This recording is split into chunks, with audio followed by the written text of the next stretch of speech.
Bora, pessoal, última rodada aí de correção de questões. Algumas dessas questões eu lembro, tenho certeza que eu já corrigi na sala. Essa questão 7 eu já corrigi na sala, com certeza.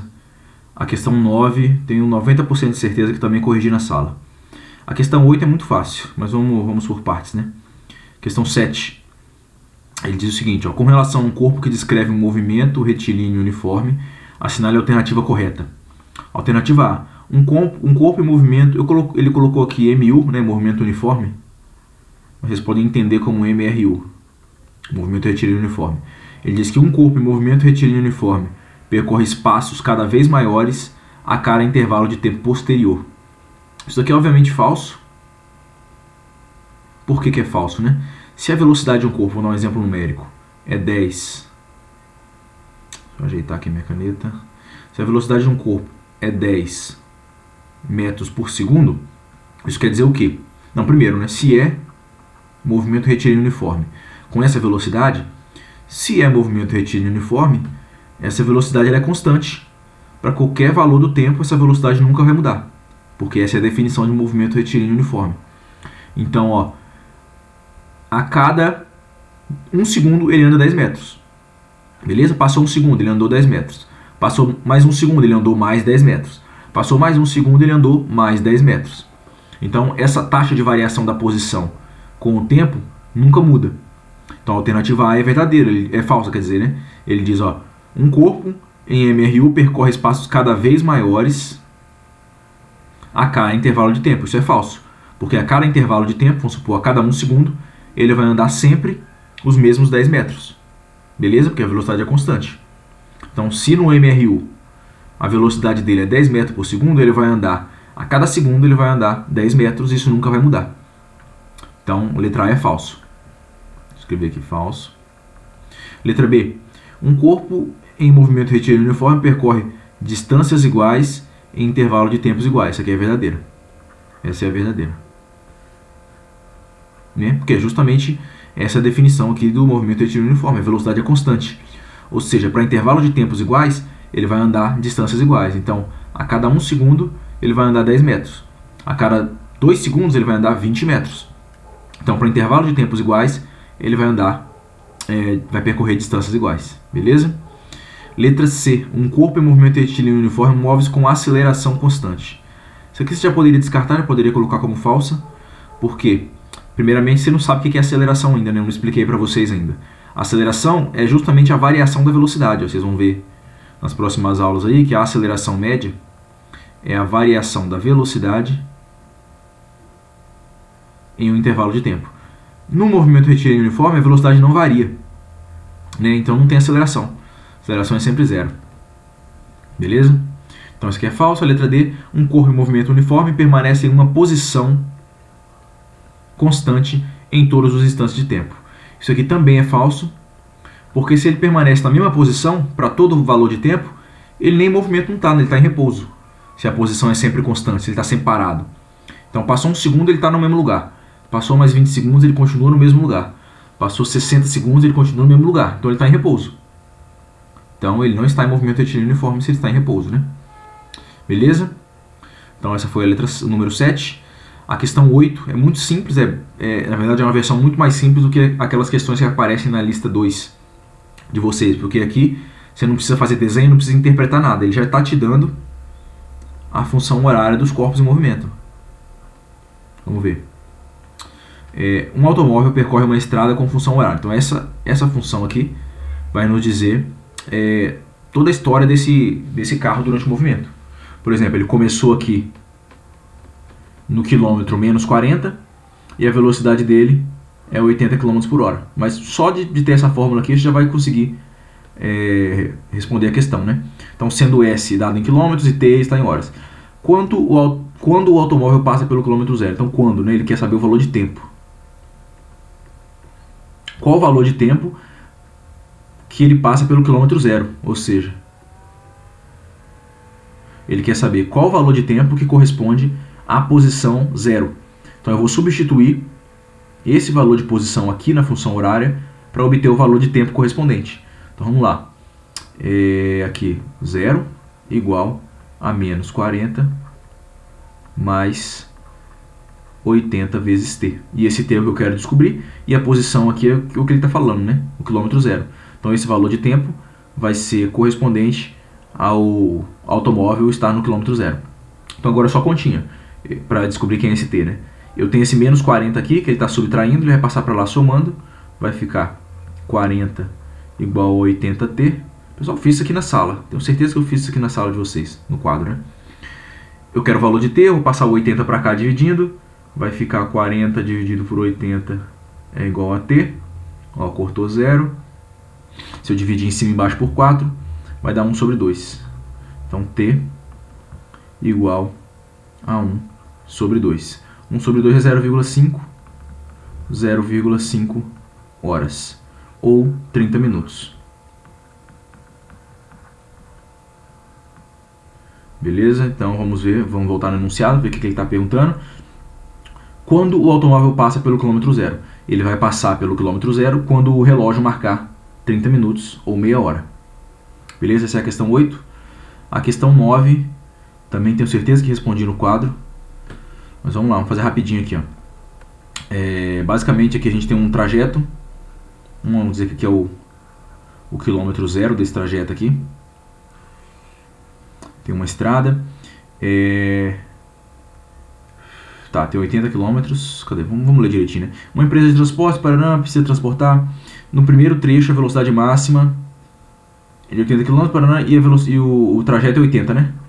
Então, a primeira parte desse trajeto consiste em uma estrada de 80 km de comprimento. O segundo trecho desse trajeto corresponde a uma estrada de 60 km de distância, né? Então aqui vai ser 80 mais 60, que vai dar 140 km, né? Por que 140? Por que eu estou somando aqui 80 mais 60? Porque esse pedaço aqui tem 80 km de comprimento e esse pedaço aqui tem 60 km de comprimento. Então, esse ponto final aqui, que é o ponto onde ele concluiria a entrega, né? A distância dele até o ponto inicial da trajetória, até o zero, vai ser os 80 km que ele andou no primeiro trecho, mais 60 km que ele andou no segundo trecho, ou seja, 140 km. Beleza? Ele diz que aqui o caminhão vai poder andar a 80 km por hora. E nessa, vou chamar de 1 aqui, V1. Pronto, aqui V2. E nesse segundo trecho ele vai poder andar a 120 km por hora. E ele pergunta quanto tempo será necessário em horas para realizar a entrega. Então, quanto tempo será necessário para realizar a entrega. Basicamente, eu vou calcular qual o tempo que o caminhão demora para percorrer esse primeiro trecho, quanto tempo o caminhão demora para percorrer o segundo trecho e vou somar os dois tempos. Vamos fazer aqui, ó. Como sempre, pessoal, eu recomendo vocês determinarem a função horária do movimento aqui. Como o movimento é retilíneo uniforme nesse trecho e nesse trecho também, eu posso usar a função horária do MRU, né? S igual a S0 mais VT. Só vou colocar um índice 1 aqui na fórmula para identificar, né, de qual trecho eu estou falando. Então vamos lá.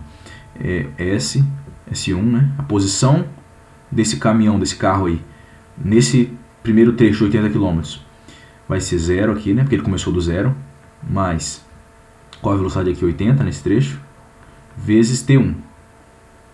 Ou seja, o tempo que ele percorre aqui, os primeiros 80 km.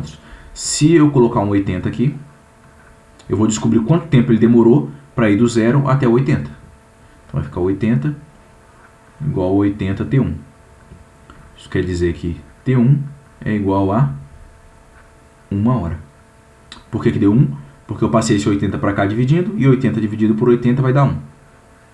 Então, para percorrer os primeiros 80 km, ele levou 1 hora. Vamos ver aqui esse segundo trecho de 60 km. Então, mesma coisa aqui, ó, a posição dele nesse segundo trecho vai ser igual à posição inicial. Qual a posição inicial agora? A posição inicial agora é aqui no quilômetro 80. Então, 80 mais qual a velocidade dele? 120 vezes o tempo, 2. Então, vamos ver quanto tempo ele levou para chegar aqui no final, que é no quilômetro 140. Então, 140 igual a 80 mais 120 T2. Agora é só fazer continha. O 80 está somando, passa para lá subtraindo. Vai ficar 140 menos 80. Pessoal, tenho certeza absoluta que eu resolvi isso aqui na sala. 140 menos 80 igual a 120 vezes T2. Vamos continuar aqui. Isso daqui deu 60. Então ficou... Opa, cadê eu apagar? Aqui. Ficou então 120 T2 igual a 60. T2 igual a 60 dividido por 120. Cortou um zero, cortou um zero. 6 dividido por 12 vai dar 1 sobre 2. 1 sobre 2 é 0,5, né? Então T2 é 0,5 horas. Ou 30 minutos. Então, voltando na pergunta dele, principal, ele quer saber em quanto tempo, em horas, ele vai realizar essa entrega. Então, eu vou somar o tempo que ele levou para percorrer do 0 ao 80 e do 80 ao 140. Ou seja, o tempo total, eu posso colocar aqui se quiser, total, para não confundir, vai ser T1 mais T2. Então, o tempo total é igual a 1 mais 0,5, 1,5 horas.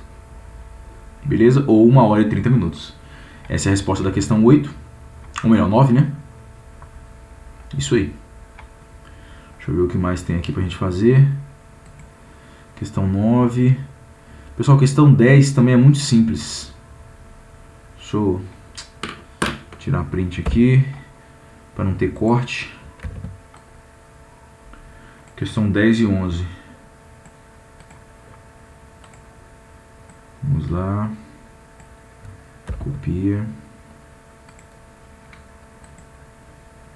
E cola.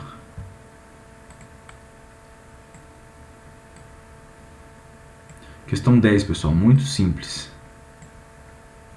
Vamos lá. É uma questão de encontro, né? Encontro de dois corpos.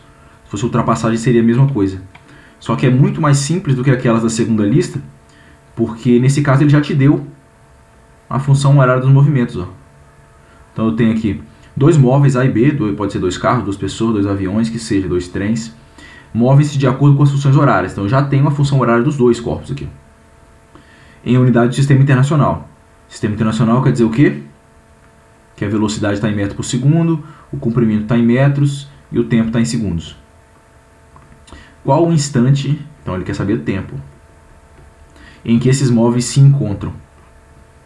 Bom, assim como várias das questões que a gente resolveu na aula, né, eu não sei o instante que eles se encontram, mas eu sei que no momento que eles se encontram, a posição do corpo A é igual à posição do corpo B. Agora eu vou substituir para SA e para SB essas expressões aqui. Ó. Isso quer dizer que 5 mais 3t, isso aqui é o SA, igual 15 mais 2t. Agora eu vou resolver para achar quem é o valor de t. Né? Vou deixar tudo que tem t, tudo que está multiplicando t de um lado e tudo que é número puro do outro lado. Então vai ficar 3t menos 2t igual a 15 menos 5. Passei o mais 2t para cá subtraindo, né? Ficou menos 2t. Passei o 5 que está somando para o lado de cá subtraindo, ficou menos 5. 3t menos 2t vai dar 1t, então é só colocar o tzinho aqui. 15 menos 5 vai dar 10. Como está no sistema internacional, eu sei que isso daqui é em segundos. Beleza? Então, dois corpos com essas funções horárias aqui vão se encontrar depois de 10 segundos. Depois vão continuar seguindo o caminho deles. Beleza? É isso aí, vamos ver a próxima questão. Como é que eu volto a tela para o lado? Aqui. Essa questão aqui, ó, vamos lá. Essa também é uma questão de encontro, dá para resolver de várias formas, né? Em termos de velocidade relativa, dá para resolver de várias formas. Mas vamos resolver dessa mesma forma aqui. Vamos ler a questão, né? De dentro de um ônibus que ainda fazia manobras para estacionar no ponto de parada, Heron, atrasado para encontrar sua namorada Gabriela, a vê indo embora pela calçada, quando finalmente o ônibus para e o rapaz desce. A distância que o separa da namorada é de 180 metros. Opa, então já temos informação aqui, ó. Vamos supor, então, aqui é o ponto, vai ser o zero da nossa escala, 0 metros, nosso referencial. Temos uma estrada aqui, e aqui vai marcar as posições em metro. E 180 metros do ponto de ônibus, aqui vai descer o Heron, aqui vai estar a namorada. Beleza? Ela está 180 metros na frente, ok. Sabendo que a namorada dele se movimenta a 0,5 metros por segundo, então essa é a velocidade dela, e que o rapaz pode correr com velocidade constante de 5 metros por segundo, em quanto tempo ele consegue alcançá-la. Bom, vamos pegar os dados aí do enunciado e vamos determinar a função horária de cada um dos dois. Ó. Vamos lá, posição. Nossa, ficou feio. Aqui, ó, posição do Heron igual a posição inicial do Heron mais a velocidade do Heron vezes o tempo. Posição da Gabriela igual a posição inicial da Gabriela mais a velocidade da Gabriela vezes o tempo. Quem é a posição inicial do Heron? 0, porque ele começou aqui, né? Ele desceu do ponto de ônibus aqui no nosso 0, no nosso referencial. Qual a velocidade dele? O 0, como é 0, eu não vou nem escrever. Qual a velocidade do Heron? Ele diz que ele corre a 5 metros por segundo. 5 vezes t, pronto. Essa aqui é a função horária do Heron. Percebam aí, aqui é 5 e aqui é S, que eu sei que vocês confundem o meu 5 com o meu S. Função horária da Gabriela.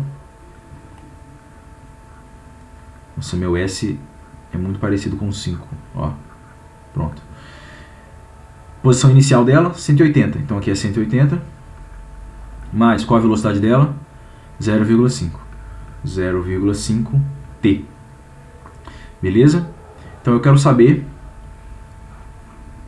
depois de quanto tempo o Heron vai encontrar ela. Primeiro, a velocidade dos dois é positiva, porque os dois estão indo na mesma direção. Né? Os dois estão se afastando do ponto de ônibus, onde o camarada desceu. E como a velocidade dele é maior, né, 5 metros por segundo, uma hora ele vai alcançar ela. Beleza? Então, para descobrir o tempo, em quanto tempo eles se encontram, eu vou fazer exatamente igual à questão anterior. Eu não sei em quanto tempo eles se encontram, mas eu sei com certeza que quando eles se encontram, a posição dos dois será igual. Vou só substituir a função horária aqui, dele aqui, a função horária dela aqui. Então eu vou ter que 5t é igual a 180 mais 0,5t. E vou resolver para o valor de t. Vamos lá, vamos colocar tudo que tem multiplicando por t de um lado e tudo que é número de outro lado. Então vai ficar 5t menos 0,5t igual a 180. 5t menos 0,5 vai dar 4,5t igual a 180. Agora é só fazer aquilo lá de cá. Então eu tenho que t, só dividir, né? Os 4,5 está multiplicando, vai passar dividindo. 180 dividido por 4,5. Vamos fazer isso na calculadora rapidinho. 180 dividido por 4,5 vai dar 40. Então, o tempo em que eles se encontram é 40 segundos. Ou seja, 40 segundos, um piquezinho de menos de 1 minuto de corrida, o Heron consegue alcançar a Gabriela. E essa é a resposta. Com isso nós finalizamos as questões da lista 1. É isso aí. Bons estudos aí, povo. Cadê onde eu tiro? Aqui.